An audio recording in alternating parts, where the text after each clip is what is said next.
আর একমাত্র পুলিশ যাকে গ্রেফতার করেছে সঞ্জয় রায়, তার ঘনিষ্ঠ এসআই অনুপ দত্ত আজকে হেঁটে হেঁটে ঢুকলেন সিজিওতে। বুধবার দৌড় দিয়েছিলেন সিজিওতে হাজিরায়। সাংবাদিকদের প্রশ্ন সঞ্জয় রায় নিয়েছিল, তারপরে দৌড়লেন অনুপ দত্ত এসআই, যার বিরুদ্ধে অভিযোগ যে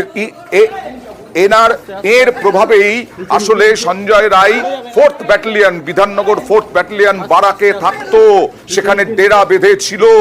আর এইটা হচ্ছে বুধবারের ছবি। তারপরে কালকেও গেলেন হেঁটে, আজকেও গেলেন হেঁটে অনুপ দত্ত। কথা বলবো প্রতিনিধি অমিতের সঙ্গে। অমিত, কি অভিযোগ আছে অনুপ দত্তর বিরুদ্ধে এবং সিবিআই জিজ্ঞাসাবাদে কি কি পেল এখনো পর্যন্ত?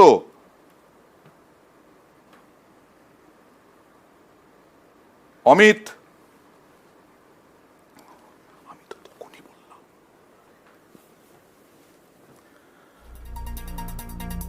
আবার দেখাবো।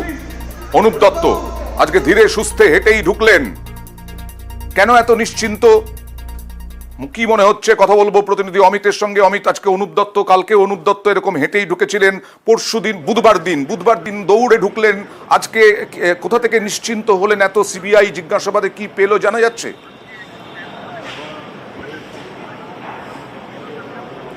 দেখো, বুধবার দিন যে দৌড় আমরা দেখতে পেয়েছিলাম, তার আগেও কিন্তু তিনি বেশ কয়েকবার সিবিআই দপ্তরে এসেছিলেন। কারণ গত শনিবার যখন 4th ব্যাটালিয়নে যে ব্যারাকে অভিযান চালানো ছিল সিবিআই তরফে, ওই দিন তাকে প্রথম ডাকা হয়েছিল এবং তিনি কিন্তু অতি সন্তর্পণে বা গোপনীয়তা বজায় রেখে সিবিআই দপ্তরে এসেছিলেন।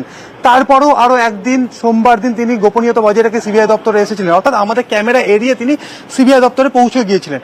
তবে বুধবার দিন আমাদের ক্যামেরায় তিনি ধরা পড়ে যান এবং আমাদের প্রশ্ন তাকে করতেই তিনি দৌড় দিয়েছিলেন এবং তারপরেই গত দুদিনে আবারও তিনি সিবিআই দপ্তরে এসেছেন, তাকে ডেকে পাঠানো হচ্ছে, জিজ্ঞাসাবাদ করা হচ্ছে। তিনি যেহেতু ধরা পড়ে গিয়েছিলেন ওই দিন আমাদের ক্যামেরায়, সেদিন উনি কিন্তু দৌড় দেওয়া হয়ে যায়। তারপর থেকে যখন আসছেন তিনি একদম স্বাভাবিকভাবে, তিনি একদম সিবিআই যে আমি ক্যামেরা পার্সনকে বলবো একবার দেখানোর জন্য, এই যে সিবিআই রিসেপশন যে রয়েছে সেখানে যাওয়ার যে রাস্তা, এখান দিয়ে তিনি কিন্তু নিশ্চিন্তে যাচ্ছেন। আগের মতো কিন্তু তাকে দৌড়তে দেখা যাচ্ছে না।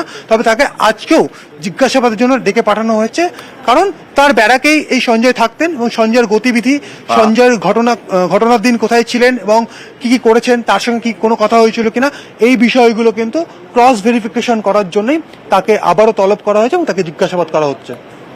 ওকে, আর এই অনুপ দত্তর বাড়ি হচ্ছে বালুরঘাটে।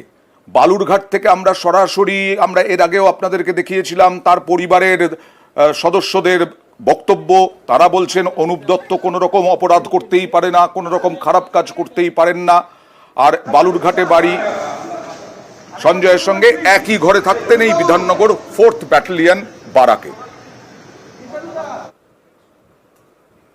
আর আরেকজন, ওই যে সঞ্জয়ের যে ঘনিষ্ঠ বলা হচ্ছিল সৌরভ, আরেকজন সিভিক, সে হচ্ছে সঞ্জয়ের ঘনিষ্ঠ, তাকেও পলিগ্রাফ টেস্টের জন্য আজকে সিজিও কমপ্লেক্সে ডাকা হয়েছে। আর